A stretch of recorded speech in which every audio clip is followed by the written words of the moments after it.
Alright, what is good, all you cool cats and kittens? This is your Commissioner Tim back at it with the Week 9 Power Rankings. Sorry for the late video, had my wedding last Saturday, and I'm just now getting out of my hangover and able to sort of commit some time into doing this video before heading out for honeymoon this weekend. That said, let's do what we always do. Start off with the standings after Week 8. So Week 8 left us with Ryan, again, maintaining his sole sort of top position, getting that win, sitting at 6-2 at top. Now we got a bunch of teams, like I mentioned during the recap video, that we have 4 teams within one game of that 4th seed, including the Washington Fantasy Football Team, Cup to Canada, Bills Mafia, and Trust the Process. And obviously with the Chota victory last week over Ben, we also have 2 3-5 teams, and we have Half Chubb still only able to have 1 win for the entire season to date, even though he had a pretty stellar performance last week. Second highest scoring for the league total. Unfortunately, he faced Bills Mafia, who went off and scored the 3rd highest, or the league highest last week, and the 3rd highest overall to date in the season, and I believe 186. I'm going to look at a few additional numbers this week to sort of rationalize my power rankings that will come out later in this video. First, what we start off with is points for, and you start to see the top 5 again with that clear sort of cutoff line right behind Bills Mafia, about 100 points separating the 5th and 6th, and only just about 40 points separating 1st and 5th in Bills Mafia between the Brady Stewart Dynasty and Bills Mafia. So tiers are stacking up now. Tiers are being formed as it should. We are in the second half of the season with 4 more games until, about 6 more games until the start of the playoff. The next one that we always look at is max points for. Again, this stat is going to start to matter less as we get into the end of the regular season and the bye weeks are ending. Most of the crazy bye weeks are done now, with the exception of a few sort of notable buys, like the Colts coming up in week 14, but vast majority of them were done between weeks 6 through 8. So this number won't necessarily be all that relevant for us, but again, you see that top 5 grouping sort of, making its tier visible against the bottom 3 teams of our league this season. The one new additional number that I will look at is the points against. And I look at this metric as how I like to think about sort of quality of wins. So if there is a team that is, let's say, 8-0 in some random league today, but they also had massive luck and were able to win with very little amounts of points for because their opponents just had down weeks during all their matchups. Obviously, that 8-0 isn't going to be as high quality of a victory as maybe other teams that might be sitting at 6-2 that have had to have league above average points against in terms of the opponents that they faced.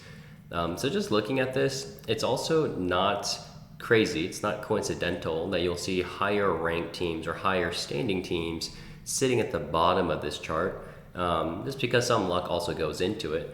But one thing that I did want to point out here is right now, Brady Stewart Dynasty faces the lowest average of points against, and the total sort of points for on league average is roughly about 1,170 points, or 1,117 points, actually right around where the Washington Fantasy Football has been sitting. So with Ryan's gap, that actually equates to about 8 points a week over the course of the last 8 games that we've played in this season so far. And if you do statistical variance on it, and that roughly equates to about a little less than 1.5 games of additional losses, just because of maybe quote unquote the luck factor that goes into opponents' schedules and drawn that equates to sort of the lower overall points against. So while Ryan is sitting at 6-2, I don't see his 6-2 as the highest quality of 6-2. and you'll see it in my power rankings to date.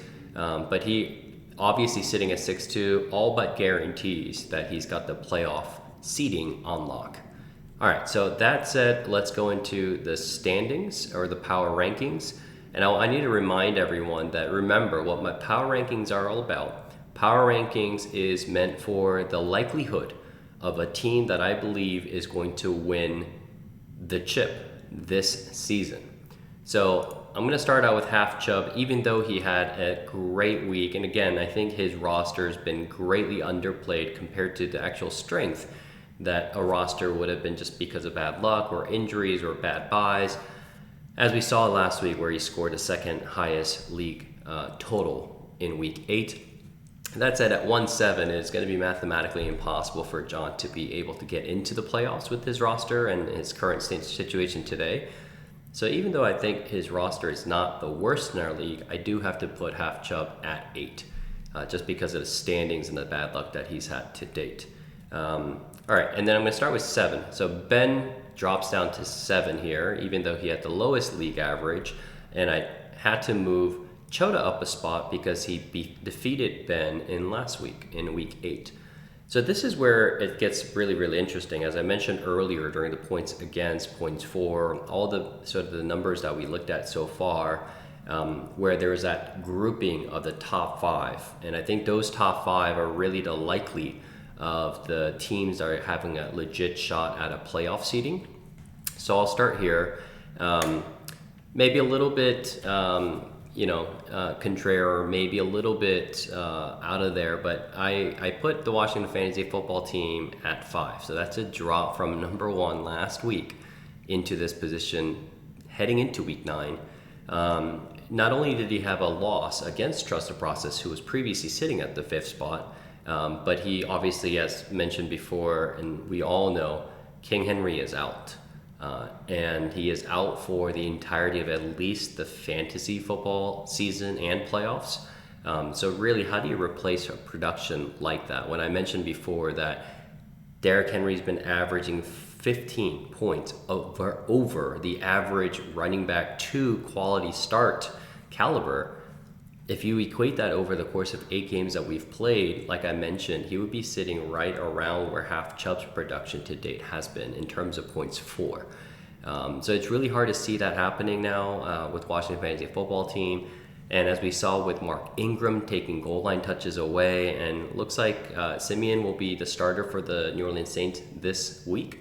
But all sort of signs indicate that Taysom Hill will be the starting quarterback in weeks heading into it. And as we all know, he may not be a great quarterback for fantasy or for football purposes, but he sure is hell great at taking touches away from his running backs at goal line and getting production for himself. He's basically like the Jalen Hurts.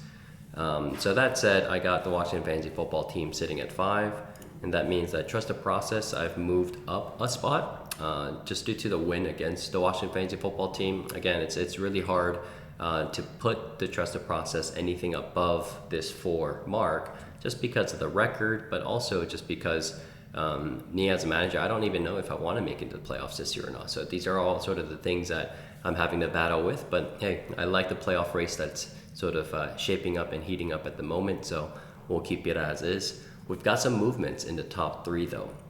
But the Cup to Canada sort of stays the same here. Bad loss against Ryan, who obviously won last week.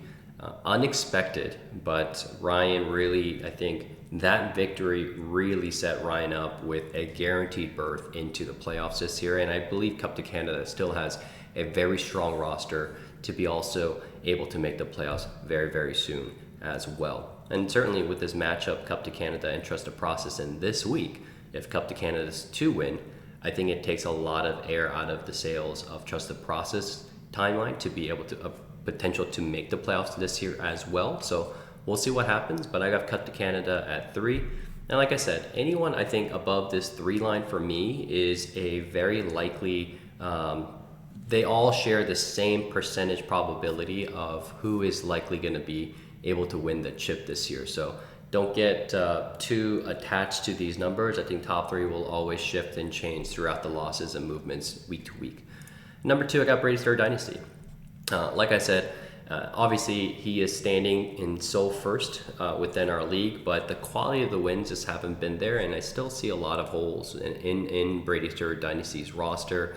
And I really do think last week was probably the biggest win for him, because had Brady Stewart Dynasty lost to Cup to Canada, obviously Cup to Canada I think is a guaranteed playoff berth, but that really would have put Brady Stewart Dynasty at 5-3 with tough schedule upcoming, like I mentioned during the recap video, and really would have been a 3% race for the third and the fourth seed. But now with sitting at 6-2, I think Brady Stewart Dynasty at worst will lock in that third playoff seeding no matter how the rest of the season plays out. So I got Brady Stewart Dynasty at 2, which means we got a new number 1 at Bills Mafia. I think Bills Mafia's roster has just been strengthening over time. He's acquired players. If you look at all the midseason moves that Brandon has made, either in terms of trades or just sitting on players that are now performing, in getting Austin Eckler, which really strengthened his running back core, as well as able to sort of wait on and be patient on A.J. Brown, who is performing now to the level of extent that we see. And Derrick Henry's touches, no one filling in for Derrick Henry will be getting 27 carries a game like what he was able to do. He's the only human being in the world that's going to be able to carry and command that 27 rush attempt per game, which is what he's been doing. So some of those touches that Derrick Henry no longer has are going to be split. Obviously, the second running back coming in will likely command maybe 20 rushes a game, but about the remaining 5-7 rush attempts or so that now go into passing targets, most of those probably will convert into targets for A.J. Brown, and thus receptions and more production for A.J. Brown, who's also been just on fire over the last 2 weeks as well. He's got a great matchup that I'm excited about seeing A.J. Brown perform this week as well. So that does it for the power rankings this week. I wanted to give one more thing, which is this is the tiering for me in terms of the playoff sort of likelihood. And the sort of analysis that I use for the numbers in our league currently has half Chubb at less than 2% likely to be able to make the playoffs. But between Chota and Ben Campo, they both have about 10% chance each to sneak in that fourth playoff seed. That said, the top 3, as I mentioned, all of them have equal probability of being able to get a chip. And then between Trust the Process and the Washington Fantasy Football Team, I think that's really going to be the dogfight in terms of the likelihood of getting that fourth seed ranking. So that does it. We've got some really exciting matchups coming up this week that's going to have massive playoff implications. The next 2 weeks, I think, are going to be really critical in terms of shaping up another tier off of this. Another race could be just as easy and quickly it was for our race to pick up between week 7 and week 8. I think by week 10, we could already be looking at 4 teams that we know are going to go into the playoffs, which I think will have a lot of implications on mid-season trades ahead of the week 12 trade deadline. All right, looking forward to the action coming up on Sunday and Monday. And see you soon, boys. Peace and good luck.